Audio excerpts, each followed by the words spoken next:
Binanatan ng isang political analyst, ito pong si Senate President Alan Peter Cayetano. Ayon po dito sa analyst, parang high school student council na ang Senado. Sang-ayon ba kayo sa kanyang obserbasyon, mga tol, na mistulang student council na ngayon ang Senado sa pamumuno nito pong si Alan Peter Cayetano?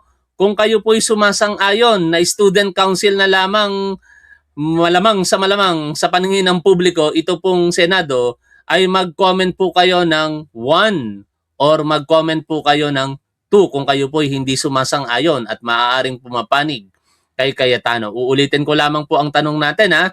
Mag-comment po kayo ng 1 kung kayo po'y sumasang-ayon na mistulang student council na po itong Senado under the leadership of Alan Peter Cayetano. 2 naman kung kayo po'y hindi naniniwala sa obserbasyon nito pong isang political analyst. Ito po ang balita na ating pong re-reaksyonan. Mula po sa Abante News Online. Mistulang bumaba na umano sa antas ng politika ng Student Council sa high school ang Senado sa ilalim ng pamumuno ni Senate President Alan Peter Cayetano, ayon kay Political Science Professor Julio Tihanqui ng De La Salle University. Nako mga tol, eksperto po itong nagsasalita. At ang pagsasabi niya po na yan ay nakabase po yan sa kanyang karanasan at expertise. Kaya malamang sa malamang, malaking dagok po ito sa pagkatao nitong si Alan Peter Cayetano, na mismong isang political analyst ang magsasabi na sa kanyang pamumuno, ikinumpara na ito sa isang student council. Alam niyo yung student council ng high school, parang, alam niyo mga bata, di ba? Pag nagtatalo-talo yung mga yan, bangayan, awayan dito, ganun po yan mga yan eh. No, karamihan sa mga kabataan, mga agresibo, mapupusok. Kaya pagka nagdedebate, sabihin na natin parang mga bata. At ganun ngayon ang nangyayari dito po sa Senado sa paningin nito pong political analyst po na ito. Mistulang bumaba na umano sa antas ng politika ng Student Council sa high school ang Senado sa ilalim ng pamumuno ni Senate President Alan Peter Cayetano. Inihayag ito ni Political Science Professor Julio Tihanqui ng De La Salle University sa panayam ni Pinky Webb sa programang On Point ng Bilyonaryo News Channel. You know, the Senate actually comes from the Latin word which means Council of Wise Elderly People. Ay, yun pala ang pinagsimula ng Senado, ano? Latin word na ang ibig sabihin ay konseho ng mga may karunungang, may ano ba ang tawag sa elderly sa Tagalog? May edad na mga individual, ano? At the rate things are going, since the new majority has taken over under Senate President Alan Peter Cayetano, the Senate has degenerated into high school level student council politics. Ouch! Nako po. No? Biruin mo, sa present leadership ni Alan Peter Cayetano, ganito yung obserbasyon ng isang eksperto. Nakakahiya po ito, mga tol. Ayon kay Tihanqui, sa matagal na niyang pag-aaral sa politika ng Pilipinas, ngayon lamang siya nakakita ng mga galawang gaya ng divide the house at pagsasara ng nominasyon. Yung high school style na divide the house or I close the nomination, yun yung mga galawan ng mga batang politiko. But seeing that in the Senate is appalling, anya pa. Binanggit din niya na may iba pang respetado at veteranong personalidad tulad ni na dating Senate President Frank Drilon at dating Senador Richard Gordon na nagpahayag na rin ng katulad na pananaw. Sabi nga po ni Senator Richard Gordon or former Senator Richard Gordon, parang nakakadiri na yung nangyayari dito po sa Senado, ano? Sa isang interview, may particular na salita po siyang binanggit na ganun. It's not only me who has said this. There have been a lot more respectable and experienced people like former Senate President Frank Drilon who has already said that. Former Senator Dick Gordon has already said that. And so many other ordinary folks have already said this. At ako, sasang-ayon na lang mang po dito, mga tol. Kasi yun talaga yung nakikita natin ngayon sa Senado eh. Anak ng teteng talaga nga naman sa pamumuno ni Alan Peter Cayetano, naging kahiya-hiya ito pong Senado. Ngayon, may interview po tayong babalikan. Hindi kasi natin ito napanood at nareaksyonan ng buo, kaya ito na po yung pinakamagiging sentro ng ating usapan sa oras po na ito. Ito po yung interview kay Senador Panfilo Ping Lacson, kaugnay po ng mga nangyayari ngayon diyan sa Senado. Nung nakaraang araw pa po ito, mga tol, Pakinggan po natin ito pong si Senator Ping Lacson sa mga katanungan sa kanya at yung kanyang mga naging kasagutan. Sa mga nangyayari nga po sa Senado, di ba, parang iniisip nga ng mga tao na dapat ba lahat ng mga senador ay marunong ng or merong legal background or legal training para kayo ay maging senador? Sa tingin ko, importante rin. Yan. Ang unang-una, bakit nagkakaroon ng ganyang issue ngayon ay dahil po sa kayabangan nitong si Senador Rodante Marcoleta na sa isang diskusyon or debate nila ni Senator Risa Ontiveros nang naiipit na sa rules ay inatake na yung pagkatao ni Senador Risa Ontiveros, bagamat pinabubulaanan ni Rodante Marcoleta yan sa ngayon, pero alam naman natin ang ibig sabihin na yan ang mahirap sa walang legal background, no? Sa mga nakalipas na panahon, marami naman pong mga naging senador diyan po sa Senado na wala pong legal background pero naging respetado po sila at talagang kahanga-hanga din ang kanilang mga nagawa at naging contribution nga sa ating lipunan. Tapos ngayon merong isang senador na si Rodante Marcoleta, palibhasa abogado, parang minamaliit yung kanyang kaharap na kapwa senador.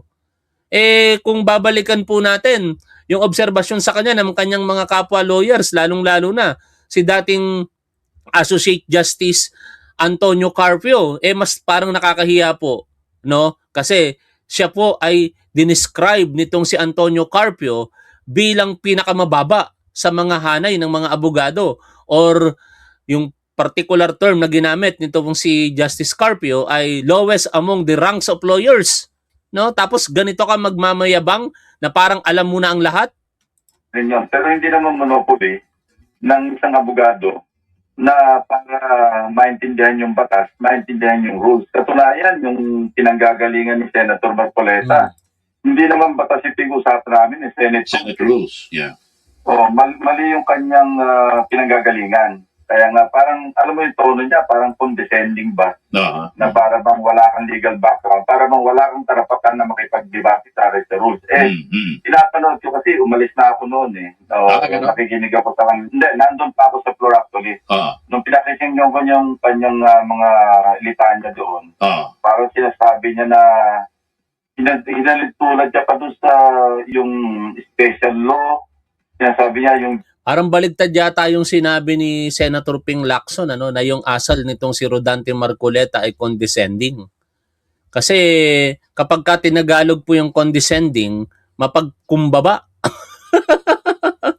Iba po yung nakikita natin Ano ba yung sarcasm ba yung sinabi nito pong si Senador Ping Lacson? Hindi po kailanman natin nakita yan kay Rodante Marcoleta ang pagiging mapagkumbaba. Bagkus, ang tingin nga po nito sa kanyang sarili, parang napakataas General law, hindi po pwedeng, o general rule, palit ng law, no? Yeah. General rule, hindi pwedeng i-amend yung special rule. Alam mo, Tony, Rica, wala naman kaming special rule, wala kaming general rule. Iisa yung rules of the Senate. So, inaalin tulad na ito, kasi palagi ko, napanood yung aking interpellation doon sa PhilHealth noon kay Senator JB, na yan yung aking pinunto. Sabi ko, yung general law, which is DIGA, General Professions Act, hindi pwedeng amendahan yung PhilHealth Act, Universal Healthcare Act. Bakit yung ginalaw yung pera ng PhilHealth sa pamamagitan ng pag-amienda ng mga special provisions to sa GAA? Yeah. So, pareho to yung hinugot yun kasi lagi na ako minomonitor Kaya nga po sa pag-discuss nga po itong ipinipilit na isulong na teleconferencing or remote voting, ang sinasabing katulad nito, di ba? Paano mo ba naman paniniwalaan ang leadership ni Alan Peter Cayetano ngayon? Katulad sa pagsusulong na yan ng online voting. Napaka kakaiba biruin mo, palibhasa tatamaan yung majority senators, partikular si Ronald Bato de la Rosa, at ngayon posible si Rodante Marcoleta at iba pa dyan, si Senator Jingo Estrada, ina-anticipate na kagad nila, sinusulong na kagad nila yung online voting. Papabor para sa kanila. Pero meron na pong precedents dyan eh. No? Nung isinusulong ang online voting at participation, actually, hindi nga pinayagan si Leila de Lima. Kaya nagtataka talaga tayo ngayon bakit ipinagpipilitan pa nitong si Rodante Marcoleta sa tulong ng majority senators na mangyari yan. O siguro isa lang ang talagang dahilan, yung iniisip po ninyo at iniisip ko na pabor para sa kanila ito. Kasi baka makulong ang mga ito, mga tol. Si Jingoy Estrada, sa Lunes, pag nilabasan po yun ng warrant of arrest for plunder, aarestuhin na po yun at kulong na yun. Etong si Rodante Marcoleta, baka in 2 months time or 3 months time, labasan po ito ng information ng ombudsman at iakyat sa Sandigan Bayan at posible makulong din po ito. Si Joel Villanueva, in 2 weeks time, sinasabi ng ombudsman, sasampahan din ng kaso. Si Chis Escudero, ganun din. O, di mauubos sila unti-unti. Kaya ngayon pa lamang sinisikap na nila na i-railroad yung pagpapalit ng rules. Ang masaklap, ayaw nilang daanin ito sa tamang proseso. Wala namang problema kung gusto nilang palitan ng rules, pero daanin nila sa proseso.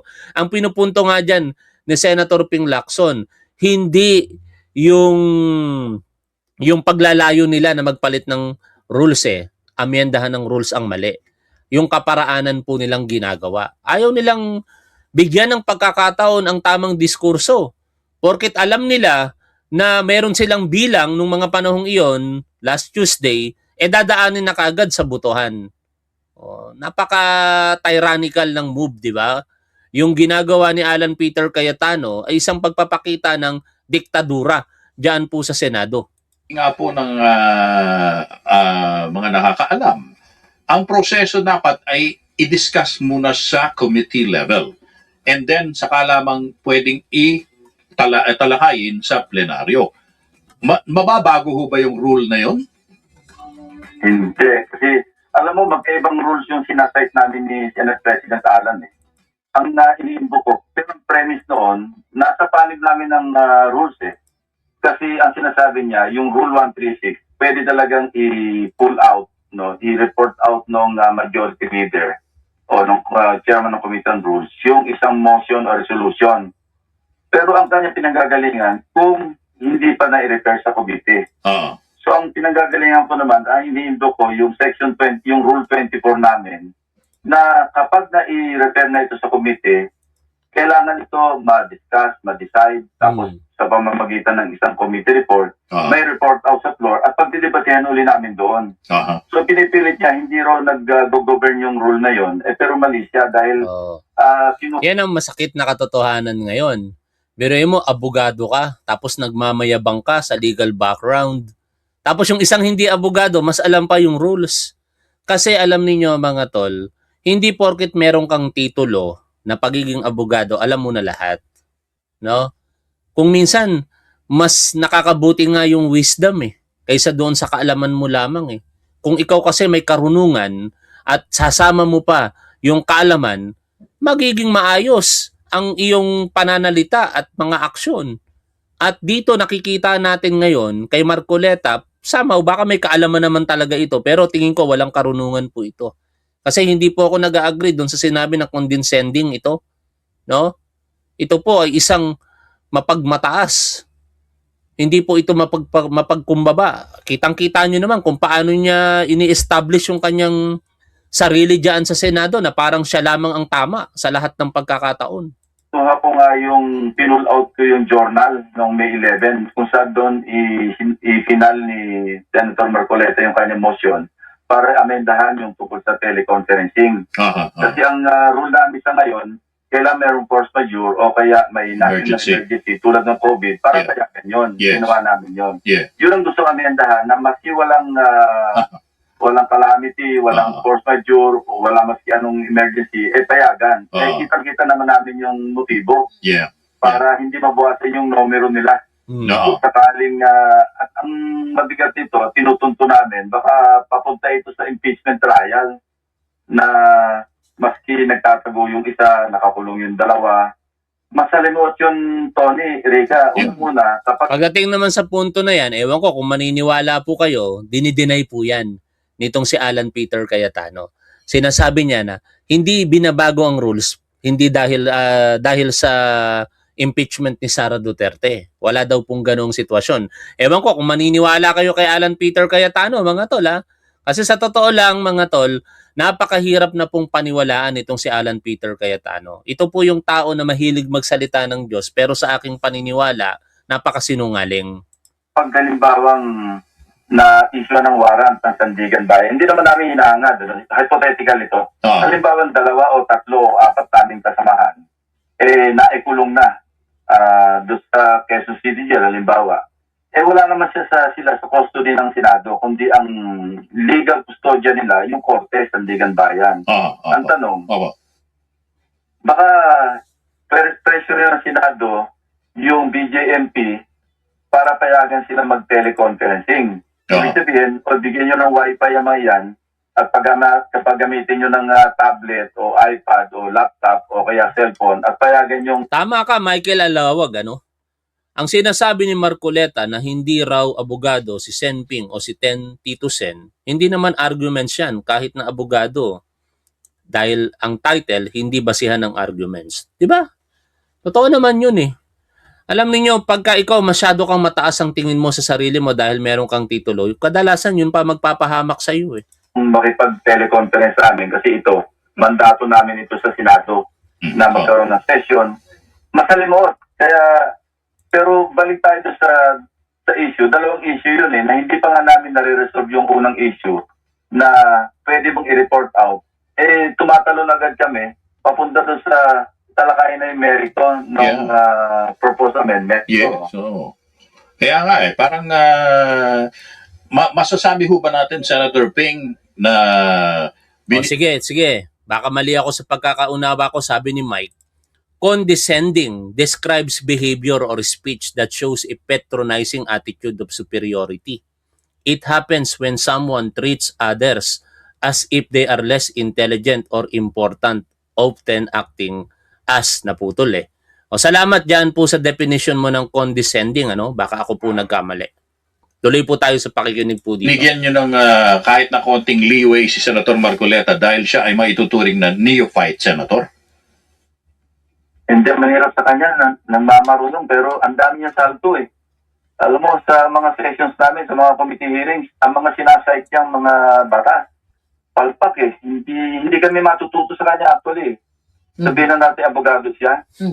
Ialis na muna natin yung pagiging neophyte, Sige pa. na senator. Opo. Kasi matagal na rin siyang congressman eh. Okay. Kasi yan din naman halos nagkakapareho naman yung rules Yung rules ng ng lower Congress. house at saka ng Senado eh. Halos nakaalan yan eh. So dapat alam niya rin yung rules. O alam niya rin yung batas. Tawag dito, maipipilit ba ng mayorya na ilusot itong amendment sa inyong rules dahil sila po ay merong mas malaking numero, or kapag pinilit po nila ito, talagang ibo-boycott nyo yung session? Kaya namin, alam mo yung ginawa namin walkout, nagbilang kami eh. Although medyo spontaneous yun, hindi namin pinlano. Kasi maski yung dinistribute ni Senate President Alan, yung 2 proposal, biglang nandiyan, binigyan kami tig isang papel. Sabi namin, masama ang plano nito kasi ba't i-distribute ito? Samantalang ito'y nasa committee dapat na hindi pa nakakonstitute. So, ganun na nangyari. Yung pala. Planado talaga, no? Na ire-railroad nila Alan Peter Cayetano. Kasi yun lang ang tanging paraan, mga tol, para manatili yung control sa kanya eh. Ang nakikita kasi natin dito, kapag ka nakulong na itong mga majority senators o ilan sa kanila, mababawasan po ang bilang ng majority. At mananaig ang minority. Napaka-awkward nung situation, ano? Biruin mo, tinatawag ang majority pero kulang yung bilang mo. Tapos yung minority, mas higit pa ang bilang sa kanila.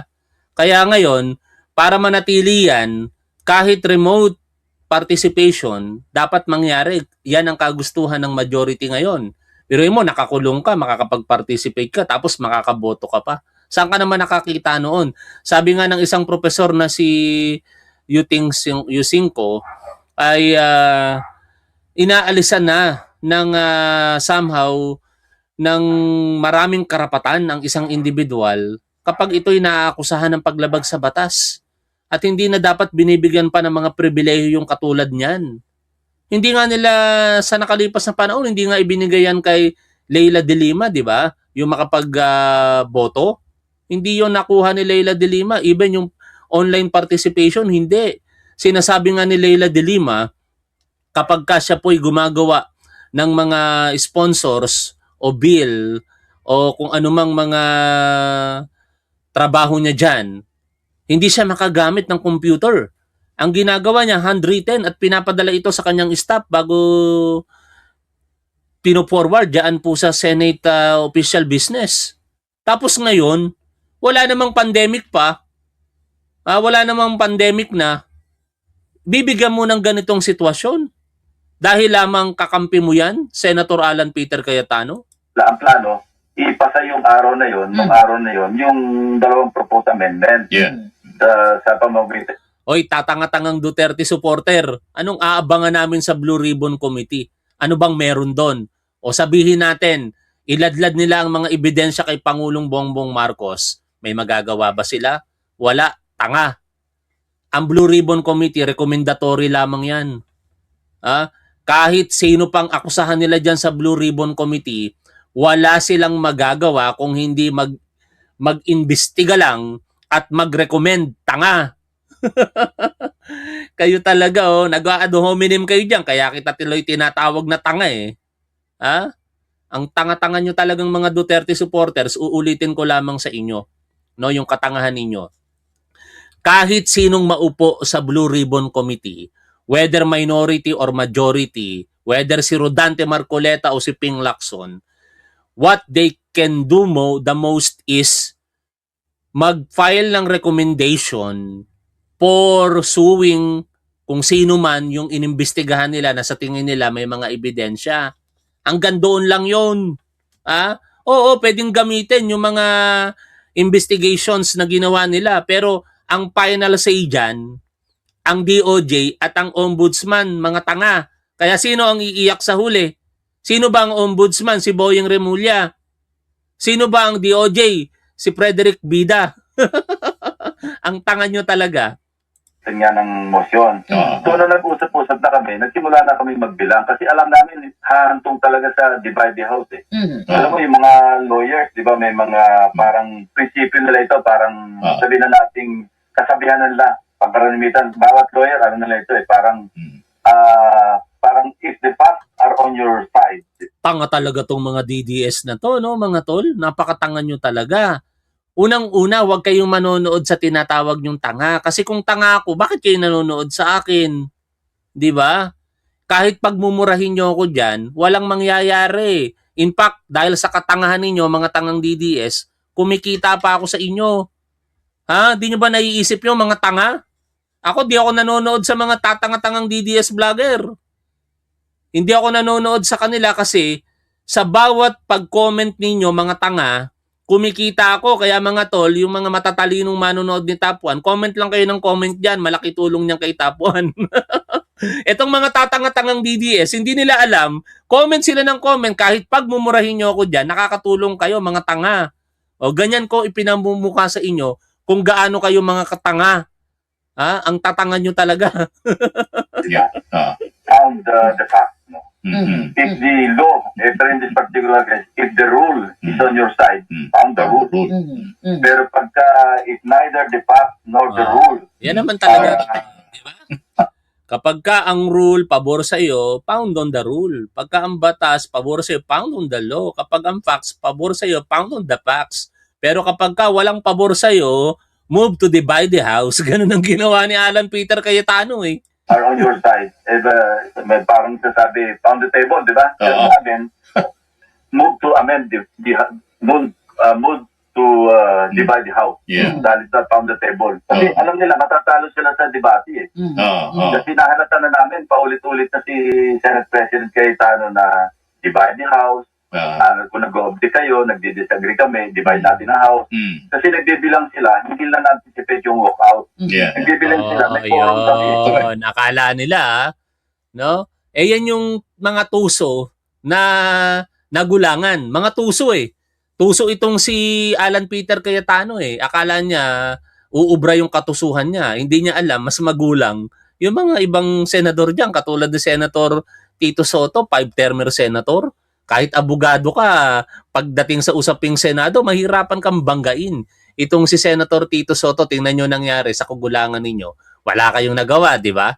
Nung nag-walk out ang minority, tapos natira doon itong si Senator Tito Soto.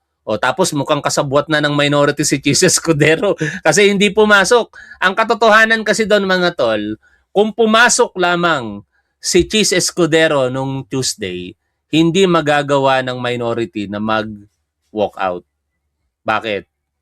Kasi kumpleto ang quorum. Ay kumpleto ang bilang ng senador para sa quorum. 12 sila, including Cayetano.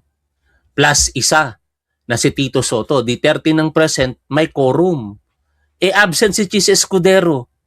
Kaya 11 lamang yung majority, tapos plus 1 yung natirang si Tito Soto. 12 lang. Kulang na ng isa.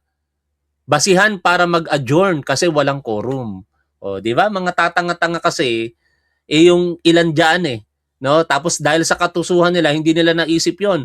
Ngayon pagpaliwanagin nyo si Chis Escudero, bakit siya umabsent nung mga panahong iyon? Bakit umabsent si Chis Escudero? Tapos ngayon napapabalita pa mga tangang DDS 'di ba? Pinagtatanggol nyo si Chis Escudero? Tapos pinagtatanggol nyo na rin si Loren Legarda, napapabalita, baka bukas, tatalo na ng bako dito. Anong mangyayari sa inyo ngayon, mga tanga? Pag tumalo ng bako dyan dalawa, di sibak si Alan Peter Cayetano.